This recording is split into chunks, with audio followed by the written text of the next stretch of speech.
वहीं दूसरी ओर एनेरहोदर में तस्वीरें सामने आई है जहां जनता सड़कों पर यूक्रेनी झंडे के साथ नजर आई है और रूसी सेना का रास्ता रोक रही है। देखिए ये इस वक्त आपको तस्वीरें हम दिखा रहे हैं, इसके साथ ही 3 तस्वीरें आपको दिखा रहे हैं जो कि अलग अलग जगहों की यूक्रेन की जरूर है, लेकिन हालात वही है। यूक्रेन का हर नागरिक इस वक्त सड़क पर उतर आया है। लंबी लंबी लोगों की कतारें नजर आ रही है। कुछ यूक्रेन के झंडे लेकर उतरे हैं, कुछ विस्फोट के बाद आहत तो जरूर है लेकिन अपने उस मनोबल को इकट्ठा करके उतर पड़े हैं रूसी सैनिकों के खिलाफ। रूस की सेना के खिलाफ उतरने के साथ ही एक बड़ा संदेश वो यूक्रेन के ज़ेलेंस्की राष्ट्रपति को देना चाहते हैं कि आप जिस लड़ाई को आगे लेकर जा रहे हैं हम उस लड़ाई में आपके साथ खड़े हैं, क्योंकि जानकारी मिल रही है कि हजारों की तादाद में नागरिकों को यूक्रेन के हथियार बांटे गए हैं जिनका इस्तेमाल वो करने के लिए तैयार है। इधर रूसी सेना के खिलाफ अपने तरीके से लड़ रही है यूक्रेन की जनता। लुहांस्क की तस्वीरें आपके सामने है जहां यूक्रेन के नागरिक रूसी सेना का रास्ता रोक रहे हैं। दूसरी तस्वीर है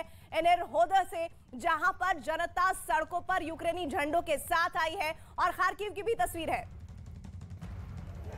और लगातार तस्वीरों के जरिए आप समझे किस तरीके से यूक्रेन में अलग अलग शहरों पर हमले लगातार जारी है और ऐसे में अब राजधानी कीव पर कोहराम लगातार मचा हुआ है। बड़ी खबर आपको बता दें, खार्किव में एक और बड़ा हमला हुआ है। खार्किव में पुलिस मुख्यालय पर हमला किया गया है रूसी सैनिकों की तरफ से। हमले में पूरी की पूरी बिल्डिंग जो है पुलिस मुख्यालय है वो पूरी तरीके से तबाह हो चुका है। तस्वीरें भी हम आपको दिखाएंगे कि किस तरीके से पहले अटैक किया गया और उस बिल्डिंग का जो ऊपरी हिस्सा है वो पूरी तरीके से आग की लपटों में घिरता हुआ नजर आया और धीरे धीरे पूरी की पूरी जो बिल्डिंग है पुलिस मुख्यालय की बिल्डिंग है वो पूरी तरीके से इसी तरीके से विनाश में तब्दील होती हुई नजर आई। पुलिस मुख्यालय जहां पर पूरे यूक्रेन का पुलिस सिस्टम चलता है इसी बिल्डिंग से चलता है। बड़े बड़े अधिकारी इसी बिल्डिंग में मौजूद रहते हैं, लेकिन इसी बिल्डिंग को टारगेट करते हुए ये हमला यहाँ पर रूस की सेना की तरफ से किया गया है। खार्किव जहां पर पूरी तरीके से कब्जा होने का दावा भी रूस की तरफ से किया जा रहा है, लेकिन एक के बाद एक बड़ी बड़ी बिल्डिंग्स को इसी तरीके से टारगेट करता हुआ रूस नजर आ रहा है। और अब देखिए ये एक और बड़ा हमला आज किया गया है पुलिस मुख्यालय पर, यह हमला किया गया है। न्यूज़ 18 पर ये एक्सक्लूसिव तस्वीरें आप देखिए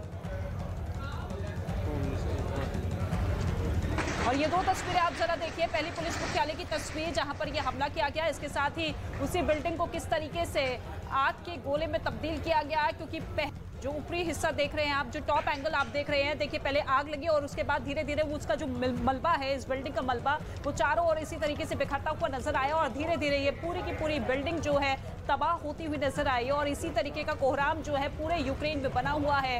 अभी फिलहाल बड़े बड़े शहरों पर कब्जा करते हुए रूस की सेना राजधानी कीव को पूरी तरीके से घेरती हुई नजर आ रही है। घेराबंदी के साथ साथ रूस का यही दावा है कि राजधानी कीव पर बहुत जल्द कब्जा कर लिया जाएगा और ऐसे में दूसरे दौर की जो बातचीत है वो भी कुछ ही देर में होने वाली है और सभी की नजरें इस पर भी टिकी हुई है, क्योंकि हालांकि पहले दौर की बातचीत तो बेनतीजा रही क्योंकि शर्तों के साथ बातचीत करने के लिए रूस तैयार है, लेकिन यूक्रेन का साफ तौर पर कहना है कि शर्त नहीं होनी चाहिए, दोनों देशों की जनता के हित के बारे में बातचीत होनी चाहिए। लेकिन ये तस्वीरें साफ बयां कर रही है कि किस तरीके की खौफनाक तस्वीरें वहां से निकलकर सामने आ रही है।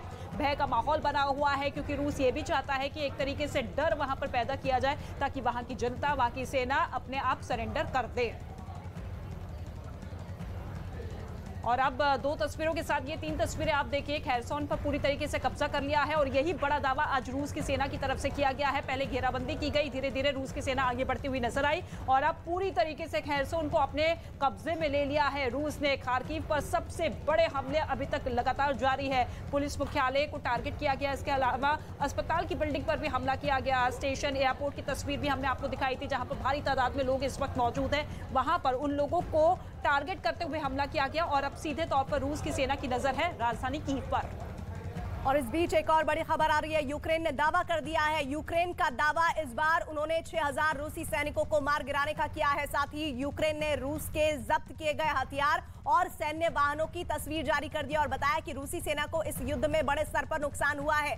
तो यूक्रेन अपने आप को यह बताना चाहता है कि किस तरह से वो ईंट का जवाब पत्थर से देने पर आमादा है। इधर यूक्रेन ने यह दावा किया है जिसकी तस्वीर भी वो शेयर कर रहा है। उसने कहा है कि 6000 रूसी सैनिक को उसने मौत के घाट उतार दिया है। यूक्रेन ने रूस की जो जब्त किए हुए हथियार है सेना से वो भी जारी किए हैं तस्वीरें, सैन्य वाहनों की तस्वीर जारी की है। वो ये बताना चाहता है कि हम किस कदर मोर्चे को संभाले हुए हैं और रूसी सेना को इस युद्ध में बड़े स्तर पर नुकसान पहुंचा रहे हैं।